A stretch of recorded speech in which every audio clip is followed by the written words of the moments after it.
Throughout the history, wars have erupted over land, power, and pride. Negotiations failed, alliances crumbled, and when words were no longer enough, nations turned to battlefields soaked in blood. But there have been moments in history where violence was avoided not through treaties or weapons, but through something far more unexpected. Yes, a game, Battle of Minds, fought on a board with 64 squares. This isn't just about strategy. Chess has been a symbol of intellect, power, and negotiations for centuries. From ancient kings to modern leaders, chess has served as a battlefield of ideas. But could it really prevent war? Could a single game carry the weight of an entire conflict? There's a story, one almost forgotten by time, where the goal wasn't winning a trophy or earning a title, but achieving peace itself. A match where the future of nations depended on every move. Who played it? What was happening at that time? And how did a simple game of chess become a tool for creating peace? To uncover the truth, we must go back to a moment when humanity stood on the edge of a war. And chess brought us back. During the Cold War, tensions between the United States and the Soviet Union, means USSR, Russia, were at an all-time high. Both superpowers were competing on every front, from space exploration to sports. Chess, dominated by the Soviet Union for decades, became a symbol of intellectual superiority. Bobby Fischer, an American chess prodigy, challenged the reigning Soviet world champion Boris Spassky in what was more than just a game. It became a symbolic battle between both two nations, means a start of a Cold War, and if the result was in one nation's favor, the war can be stopped. So this is how a simple game of chess stopped a war. Now let us look towards the match, or let us see the results in whose favor the match ended. Remember, this is not just a game. This is a cost of millions of lives, lakhs of people's life. So yes, if this game ends in a draw, war can happen. But yes, this game is specially for a result where any one country can win with maintaining peace, not by going with violence or cost of millions of lakhs of people's life. Let us look this game. Bobby Fischer from USA with 2785 rating, Boris Spassky from USSR with a rating of 2660. Here, White started off the game with c4 English opening, e6, knight to f3, d5. This is now English opening, again court defense, but after this d4 move, it is transformed into Queen's Gambit declined variation. Knight goes on f6, knight to c3, bishop to e7, bishop to g5, castle.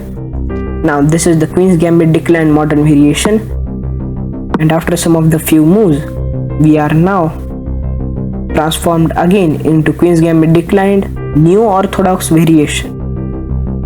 Now we are forced to go back. b6, and remember, this b6 move was played to fianchet to the bishop. The motive was to fianchet to the bishop, but the motive was not succeeded. Let us look the further game. We have trade in the center. We have bishop takes e7, not first taking this knight, first taking this bishop. After queen takes, we take the knight, and he takes on d5. Now we have got an open file on c8 rank. So now obvious move is to put this rook on an open file and to gain active squares for white. You can see slightly this position is a drawish, but look, one move can change the game. Bishop goes on e6, queen goes on e4, c5, queen goes on a3, rook goes on c8, bishop to b5, and a6, asking a question to this bishop, why are you here? But we have answer for this, because we don't have to worry about this bishop, because this pawn is pinned to this rook. He can't take it. If he takes, we take the rook. So now first Bobby Fischer takes here, and after some trade he now castles. Rook to a7. This move is good because it creates a battery of queen and rook supporting each other. So now we have to worry about our bishop. So now Bobby Fischer brings his bishop on e2, because he can now take. This rook has a support of a queen. Now knight jumps on d7, knight goes on d4, queen goes back on f8. We have knight takes on e6, taking up a bishop, creating a file for this black king.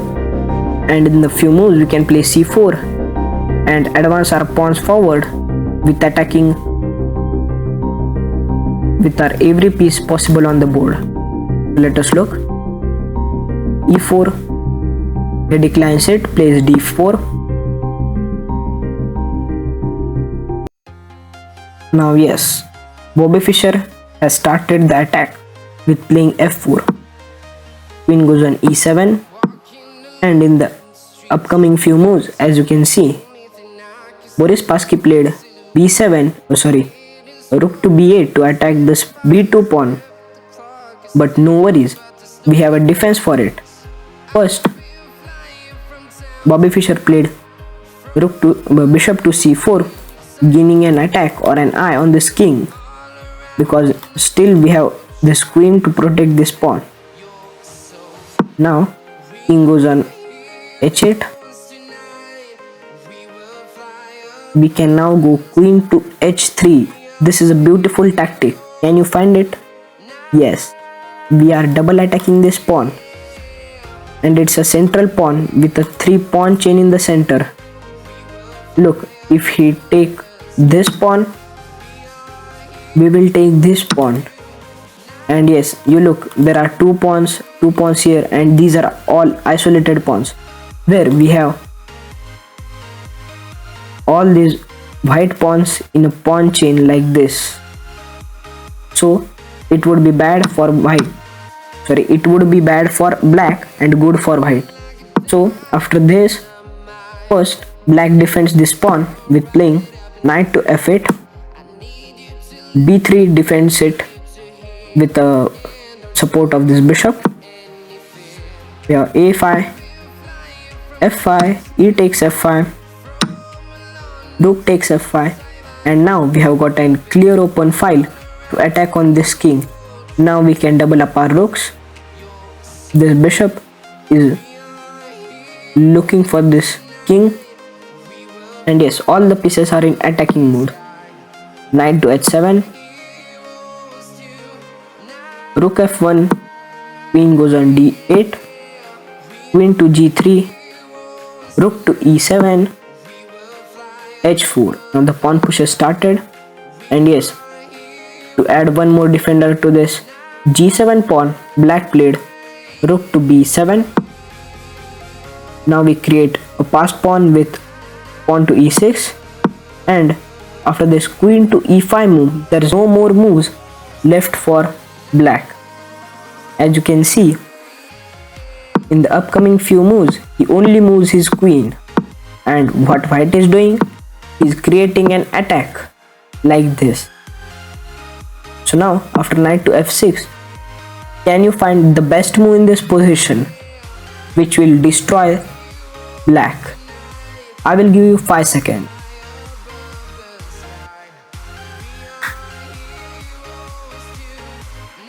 If you have spotted the move, it's a beautiful rook sacrifice. Yes, what we gain is a pawn. After this, he is forced to take. Now we take with this rook, and what we are threatening is a checkmate on the next move, like this, by removing these two defenders. But now the white king is safe by playing king to g8. Now we support our e6 pawn with bishop to c4, and yes, now the king slides over, and after queen goes on f4, this is a clear win for white as there is a non-stop mate. Can you see it? Yes. After this, whatever you play, let us say they defend this. What happens is rook to f8 check, sacrificing the rook. Not really, because we have a queen. After queen takes, we take, and that's a checkmate. So how can you defend this? Yes, there's no way. And the stockfish says queen g8. Now we have rook to f8 pinning this. Then rook has to defend it. We will give a check. Rook blocks. Pawn push. Bishop taking the queen. Rook again coming to attack our queen. And there is a mate in 3 from this position. Bishop goes on c4 check. King comes on h7. Bishop takes d3 check. Rook blocks. We take with the bishop, and that's the checkmate. This checkmate is explained by Stockfish. Yes, this is a long move process, and ending with a great victory for USA. Bobby Fischer won and saved lakhs of millions of lives. If you have liked this today's documentary or today's video, please like to our video and subscribe to our channel, because this had took a lot of hard work, research, script writing and voiceover.